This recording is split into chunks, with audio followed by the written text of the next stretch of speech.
So ek het gister gesê, ons moet eerlik met onsself wees om te gaan kyk, met hoeveel keer hou ons met oordeel besig, met goed wat niks met ons uit te waai het nie.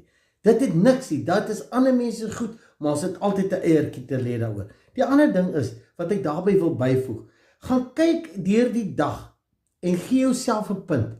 Hoeveel tyd spandeer jy om op goed te fokus wat jy nie wil hê nie, waaroor jy vrees of wat jy bekommerd is dit gebeur, in vergelyking met hoeveel keer is jy in dankbaarheid vir die droom, die oplossing, die deurbraak, maar ons is heeltyd voorkomend bang vir dit wat ons nie wil hê nie.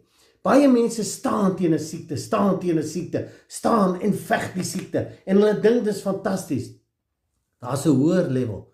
Hoekom staan ons nie vir genesing, en is in joy en in dankbaarheid vir die genesing nie? Dis mos 'n vlak hoër. So dit gaan alles oor fokus, en jy moet kyk, dit waarop jy fokus, dit sal jou oorweldig, dit gee jy krag.